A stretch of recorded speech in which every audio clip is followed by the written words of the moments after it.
Muito bem, amigos e amigas do nosso Economia e Desenvolvimento dessa semana. Nós estamos aqui numa entidade que faz 44 anos de grandes serviços prestados para o comércio e para, sobretudo, o segmento específico que ela defende, que é o segmento dos supermercados. A Associação Gaúcha de Supermercados, criada em 1971, com grandes serviços prestados à comunidade do Rio Grande do Sul. E hoje se sabe que nós temos um setor de supermercados pujante, que nos orgulha muito as entidades que temos aqui, que são supermercadistas, tanto em Porto Alegre quanto no interior do Rio Grande do Sul. Quer dizer, os supermercados hoje expressam realmente a grandeza, a diversidade e a riqueza que é o nosso estado. E aqui do meu lado, o presidente Antônio César Longo. Presidente, muito obrigado pela participação aqui no programa, por nos permitir essa conversa com o senhor. Nós temos conversado, a última vez que conversamos, presidente, nós estávamos apenas vendo se delineando uma crise econômica no Brasil. E hoje se vê que alta inflação, desemprego, como é que o setor está encarando, está passando essa fase? Bom, o setor vive a dificuldade como toda a nação vive, né? Ou seja, uma situação que já estava sendo anunciada, uma situação que requer uma revisão, né, das estruturas do Brasil, da força do Estado na economia, a diminuição e a participação das empresas estatais, ou por que não a eliminação delas no nosso país, e que elas têm um único objetivo, né, que é que o governo realmente tem um único objetivo de educação, saúde e obras de infraestrutura. O restante nós temos que deixar a iniciativa privada, as empresas disputar esse mercado e não promover concorrência desleal, porque o governo ele é o grande incentivador da concorrência desleal, onde ele incentiva determinados grupos de mega empresas para que realmente acabem atrapalhando o dia a dia do mercado. E o cliente hoje ele é muito atento, né? Os supermercados hoje recebem cerca de 3 milhões de gaúchos todos os dias nas suas lojas. Os supermercados estão presentes na totalidade dos municípios gaúchos. E a situação é essa, nós temos um consumidor mais assim, exigente, um consumidor que está mais atento às promoções, aos lançamentos, e é o cliente que está sabendo fazer valer mais o seu dinheiro. Ele vai ao supermercado, ele consegue driblar a inflação, ele consegue levar mais produtos, né, do que poderia levar, ou seja, do que os índices inflacionários dizem que seria o seu consumo, mas ele consegue comprar mais justamente por nós termos um setor altamente competitivo, um setor que tem mais de 4 mil lojas de supermercados aqui no estado e todas essas lojas querendo fazer mais e melhor para o cliente. E todas essas lojas disputando esses mesmos clientes. Então, a necessidade é essa. O consumidor já está fazendo a sua parte, administrando seu orçamento, as empresas, né, cada vez mais, quem continua no mercado são as empresas mais assim, eficientes. E a realidade é essa, está existindo uma seleção natural, o consumidor está fazendo isso, né, que realmente permaneça no mercado somente as empresas mais eficientes. E é esse recado que o governo tem que escutar. Né? O consumidor está dando para o mercado o que ele quer, aonde ele quer comprar e o porquê que ele está comprando. Empresas que estão dando mais por menos.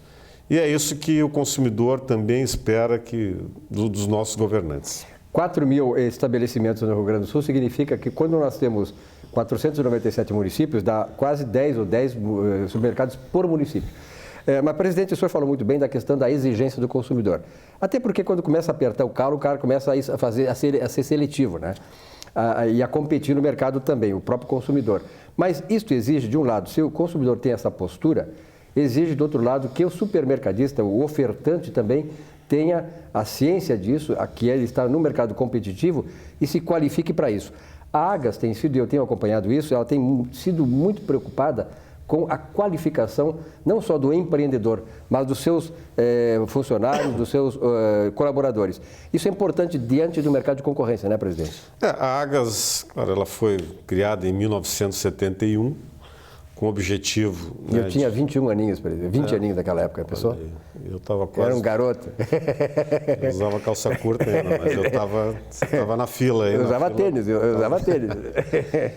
Mas a realidade é essa, ela foi criada, claro, no primeiro momento para defender o setor, mas com o passar dos anos ela viu que realmente quem tem que ser preservado e defendido é o consumidor, e o objetivo dela hoje é defender o consumidor, dando mais renda para ele e, consequentemente, qualificando o setor. O objetivo dela, hoje nós temos mais de 70 mil participantes por ano nos nossos eventos, demonstrando que o setor ele é competitivo, as empresas estão querendo se qualificar. E a Agas tem tudo que é tipo de evento. Nós temos, desde que busque a motivação e a qualificação do setor. Nós temos jantares no interior que visam valorizar, né, a cultura regional. Esse é o grande diferencial, de valorizar as empresas locais, tanto fornecedores como supermercadistas. E o objetivo é esse. Então, nós temos esses eventos no interior, temos as convenções do interior também, temos a nossa grande feira, né, com projeção nacional e da América do Sul também, onde nós temos mais de 40 mil participantes na Expo Agas. Que acontece mês que vem.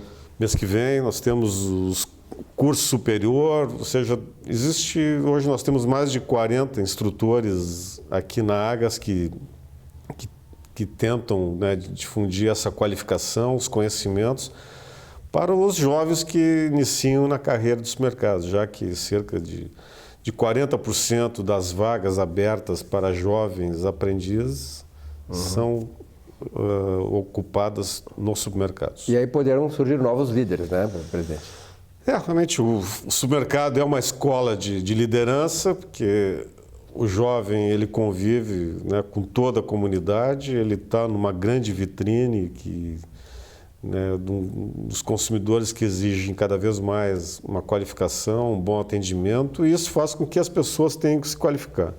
E quem se qualifica tem destaque, tem sucesso, ou dentro da empresa fazendo carreira, né, porque os melhores gerentes são aqueles que começam, né, como empacotador, repositor, e o objetivo é esse, é de tornar o setor uma grande vitrine, né, de oportunidades e opções de compras aos consumidores. Presidente, no ranking dos maiores empregadores do Rio Grande do Sul, onde é que o setor supermercadista se encontra?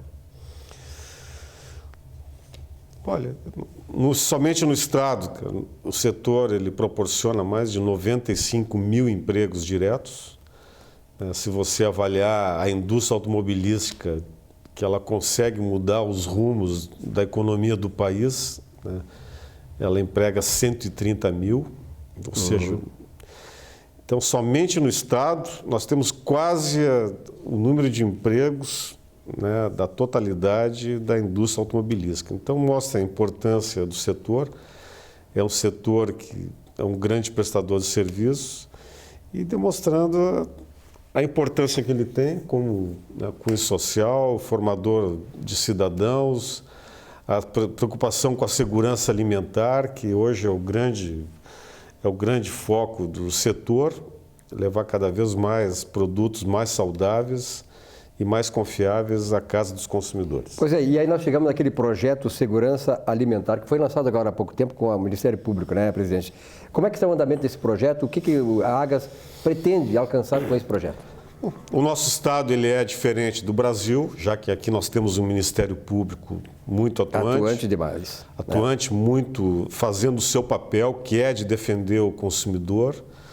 E o nosso setor tem um perfil que onde o melhor consultor que tem ou seja, claro, é o consumidor, mas o fiscal, ou seja, o fiscal é o melhor consultor da empresa. Quando vem um fiscal e exige que se cumpra as leis, ou seja, o setor, as empresas não têm o que fazer a não ser cumprir a lei. Então, o nosso objetivo é esse, é de defender sempre o consumidor, e o Ministério Público aqui do Estado está sempre focado em campanhas educacionais de estimular o consumidor que faça valer o seu papel, e o objetivo é esse.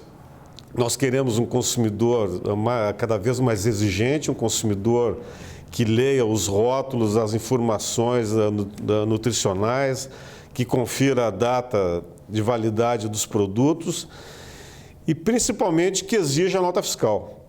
No momento que o consumidor exige a nota fiscal, essa é a garantia de procedência de todo o produto, garantia de procedência, né, da aquisição de toda a cadeia do seu produto, e o objetivo é esse, né, incentivarmos o consumidor para que exija a procedência dos seus produtos. Presidente, nós sabemos que tem uma crise nacional, mas há uma crise localizada regionalmente, uma crise que afeta muito o Rio Grande do Sul e que é fruto de vários anos, décadas em que o Estado não conseguiu se reestruturar do ponto de vista do Estado em si, da estrutura pesada que o Estado tem. E conversando outro dia com o ex-governador Jair Soares, ele me dizia o seguinte: Silvio, esta crise que o Sartori está enfrentando, eu já enfrentava lá atrás, em 83, quando ele assumiu o governo, ele foi eleito em 82 e assumiu em 83. E aí ele dizia o seguinte, assim, ó, quando eu assumi, os empresários, sobretudo a área de comércio, incluindo supermercados, chegaram para mim e disseram assim, ó, governador, por favor, não deixe de dar o reajuste aos funcionários públicos e não deixe de pagar em dia, porque esse dinheiro do funcionalismo público nos ajuda muito na crise. Como é que o senhor está vendo a crise hoje, sobretudo agora, a crise fiscal do Estado, em que o Estado está pagando os funcionários, está com problema de pagar em dia, está com problema de reajuste salarial. Até que ponto isto pode afetar a questão das finanças do supermercado, do segmento de modo geral? Na realidade, o Rio Grande sempre teve essa característica de não reeleger os governadores, né, antes que seja uma lei que realmente está sendo aprovada, né? Uhum. Mas o objetivo é esse. O que falta é isso, cara. Se o governador não vai ser reeleito e foi eleito pelo povo, pela grande maioria, realmente tem que fazer valer os seus princípios. É que o problema do país hoje, assim, de repente, fica muito, né, enraizado com as políticas do partido, da alocação de pessoas e empresas que não têm utilidade nenhuma. Então, ou seja, existe um grande dispêndio de recursos para empresas inviáveis e se esquece de colocar, ou seja, esquece não, assim, não se tem recursos para botar policiais na rua. Então, é o que está se tentando fazer. Eu acredito que o Sartori, nós confiamos muito no seu trabalho, sabemos da sua competência e acreditamos que ele vai acabar, né, assim, executando tudo que ele sonha, né, que ele tem os seus projetos. E o que nós esperamos realmente é que não fique, né, apegado às coligações, cara, à política do partido, que faça o que tenha que ser feito, né? O que a população quer são mais policiais na rua, menos nos gabinetes, né? Mais recursos para a saúde. E o que o governo está fazendo hoje, ele está, às vezes, né, desviando recursos que seria para a saúde, para bolsas que a gente não sabe nem o número de bolsas que existe nesse país, cara. Né, de auxílios para pessoas que acabaram não contribuindo, não fazendo parte do bolo, cara. E quem contribuiu, né, está pagando toda essa farra que está acontecendo, já que nós temos no Brasil o maior roubo da história do mundo, né, de uma Petrobras, cara, já são mais de 52 bilhões, né, de desvios na Lava Jato.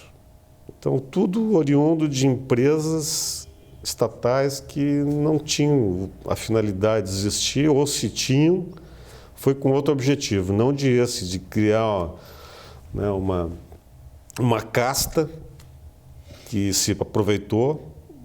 Esses 52 bilhões foram divididos em cerca de 2.000 pessoas, né, privilegiados, com direitos adquiridos, e deixando realmente o Brasil nessa situação, né, e ainda sem saber se vão pagar por isso.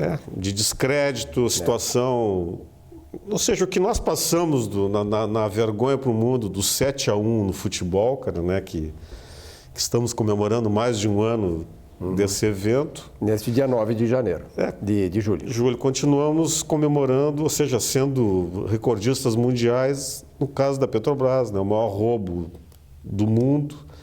E precisamos aprender com essa história e realmente buscar qualificação e mais trabalho e fazer realmente o objetivo das coisas.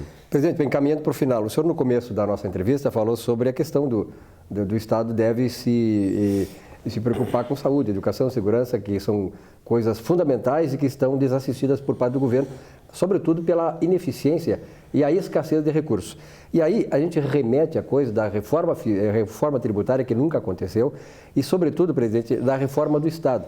E aí o senhor tocou na questão do governo do Rio Grande do Sul, né, que eu, quando dava aula no curso de economia, a gente, quando falava em aula, inclusive, sobre reforma do Estado, que eu dava aula de economia brasileira, até os alunos refutavam, não, onde é que se viu o Estado mínimo, que os economistas... Não, o Estado mínimo, e o senhor há de entender isso, presidente, o Estado mínimo é aquele que atua do ponto de vista máximo nas coisas fundamentais. Com certeza. Né? Então não adianta ter um Estado máximo que não tem recurso para fazer nada bem em nenhuma área.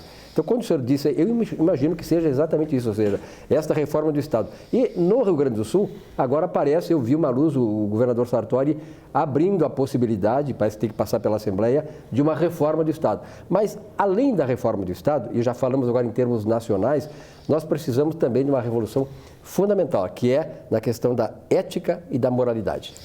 Claro, o Estado tem que existir, nós não somos contra o Estado, né? Todo mundo tem que ser regido por uma Constituição, pelos poderes, né, executivo, legislativo, judiciário, constituídos.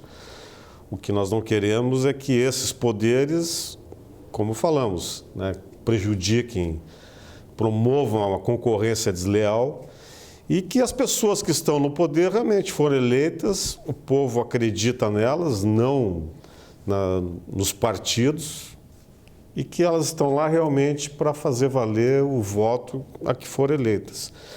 Então, se fala tanto em reforma, hoje as reformas do Brasil estão em descrédito, a reforma política que está sendo anunciada não é reforma política, é mais uma situação para preservar, né, as pessoas que já estão no poder, para proporcionar que os filhos dos constituintes, né, a partir de agora, então, com 18 anos já possam ser deputados. Eu acho que existe toda uma escola de liderança. Se você é líder, começa no DCE da sua escola, na universidade, na associação dos moradores. No time de futebol.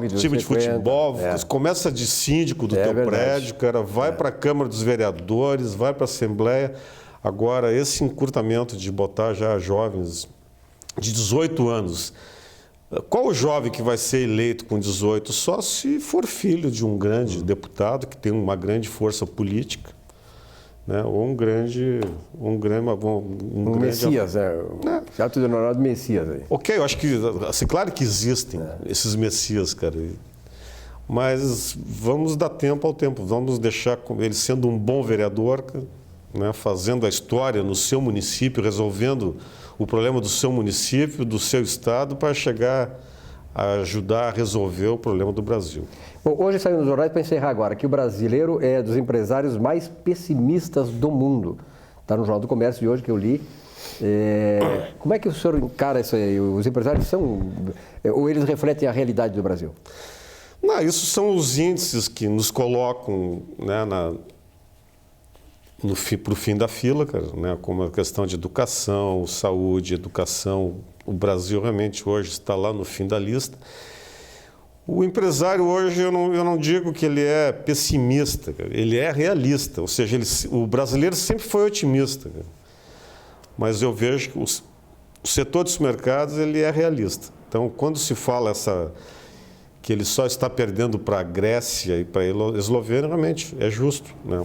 A situação está muito semelhante do Brasil-Grécia, no momento que quem tem o direito adquirido, com certeza não vai abrir mão, né, do que a legislação lhe oportunizou. E nós estamos num caminho, acredito, uma situação muito parecida, claro, com recursos, com garantias diferentes, mas a história está muito parecida com a Grécia. É isso que nos colocou, né, essa pesquisa apresentada como o empresário brasileiro um dos mais pessimistas, mas eu não diria pessimista, eu diria realista. De tanto apanhar, o cara acaba ficando muito realista. É realista, ele sabe fazer conta, cada vez mais tem que ter empresários que sabem fazer conta e saber a realidade. Você está num país que não investe em educação, que você abre um negócio, você gasta mais em segurança do que... No teu próprio negócio? Próprio negócio, do que consegue investir no teu negócio. Alguma coisa está mal. Está mal, está errado. Presidente, para finalizar, uma mensagem não só para os empresários do segmento supermercadista, mas de um modo geral. A mensagem é essa, nós somos realistas, queremos crescer, queremos oferecer mais ainda aos consumidores, né? O setor nunca esperou pelo governo, sempre foi à frente, sempre tentou oferecer o máximo de oportunidades para as pessoas que trabalham em todo o setor e as pessoas que compram no setor dos mercados. E continue prestigiando o setor, que o setor realmente, a nossa Agas, o objetivo dela hoje é defender o consumidor. Obrigado, presidente. Obrigado.